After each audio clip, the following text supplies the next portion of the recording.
சொல்லுங்க சார். இப்போ நீங்க சமீபத்தில் ஒரு பிரஸ் மீட்ல கூட பேசியிருந்தீங்க, படத்தோட பிரஸ் மீட்டுக்கு ஹீரோ வரல அப்படின்ற மாதிரி. இல்லை, அது வந்து ஒரு கோரிக்கை தான்.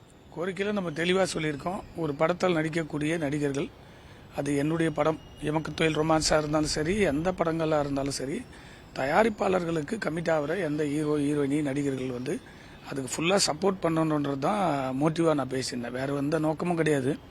அது என்னுடைய படத்துக்காக மட்டும் நான் பேசலை.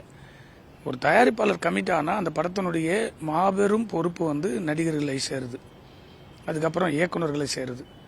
தயாரிப்பாளர்கள் என்பது பணம் போட்டு படம் எடுக்கக்கூடிய ஒவ்வொரு தயாரிப்பாளர்களுக்கும் இன்னைக்கு இருக்கக்கூடிய இக்கட்டான சூழ்நிலைகள், சேட்டலைட் விற்க முடியல, டிஜிட்டல் விற்க முடியல, தியேட்டரிக்கல் ரிலீஸ் பண்ணுறதுல அவ்வளோ பிரச்சனைகள் இருக்குது. இதை மீறி ஒரு படம் எடுக்கிறதுக்கு கஷ்டப்பட்டு படம் எடுத்தால் அது அசோக் செல்வன் போல நடிகர்கள் மட்டுமல்ல, யாராக இருந்தாலும் ஒத்துழைப்பு கொடுக்க வேண்டும் என்பதுதான் ஒரு பணிவாகவே கோரிக்கை வைக்கிறோம்.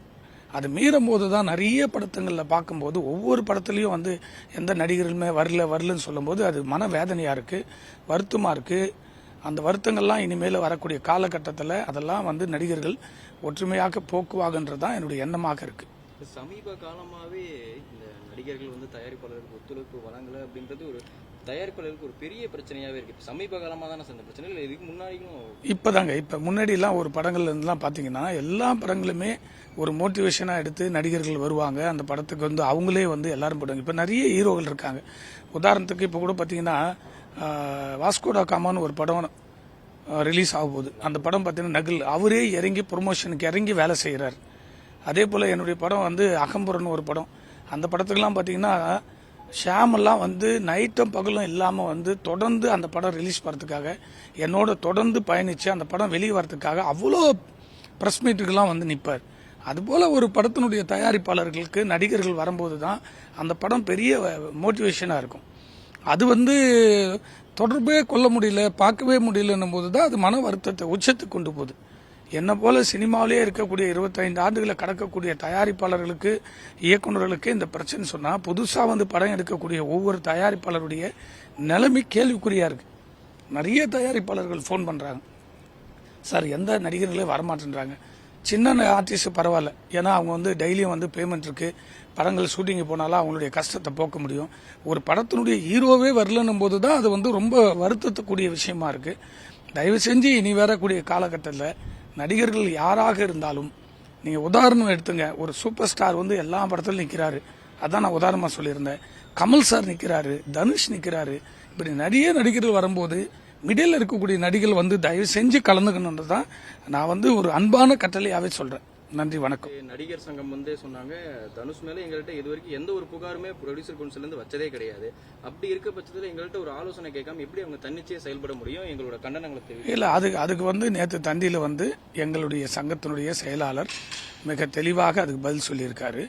வரக்கூடிய காலகட்டத்தில் இதெல்லாம் இல்லாமல் நடத்தணும்னு சொல்லி கார்த்திக்கும் அவர் கொடுத்துருக்க பேட்டியில் இருக்குது. அது அடுத்தடுத்து நடக்கக்கூடிய சந்திப்பில் எல்லா சங்கங்களும் சேர்ந்து ஒரு தெளிவான முடிவை எடுப்பாங்க நிர்வாகிகள். அதே மாதிரி சுமூகமாக தான் நாங்கள் இதுக்கு முன்னாடி கடந்த மாதம் பேச்சுவார்த்தையில் வந்து 2 சங்கமும் சுமூகமாக தான் போயிட்டு இருந்தோம். திடீர்னு இப்படி தன்னிச்சையாக செயல்படுறதுக்கான ஒரு காரணம் என்ன? தன்னிச்சையாக யாருமே செயல்படல. யாரோ ஒரு தனிப்பட்ட முறைகள் தனிநபர் எந்த முடிவுமே எடுக்க முடியாது. சினிமா என்பதே ஒரு கூட்டு. அந்த கூட்டில் இருக்கக்கூடிய எல்லா சங்கங்களும் இணைந்து தான் ஒரு தெளிவான முடிவுகளை எடுக்க போகிறாங்க, எடுத்துக்கிட்டு இருக்காங்க. அதனால் யாருடைய இதுவும் வந்து தனுஷ் மேலெல்லாம் வந்து தனிப்பட்ட முறையில் யாருமே எடுக்கலை. எல்லாத்துக்கும் ஒரு நல்ல விஷயங்களை நோக்கி போகுது. அடுத்தடுத்து நல்ல விஷயங்கள் சினிமாவுக்கு வளமாக இருக்கணுன்றதுக்காக தான் அந்த முடிவுகள்.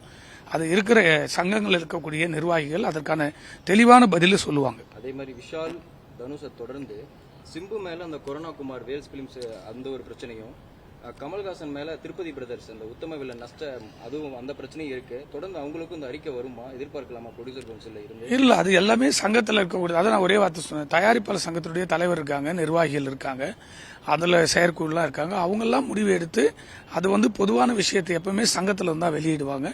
அது நல்ல விஷயம்தான், யாரையும் வந்து ஊண்டிங்கெல்லாம் கிடையாது.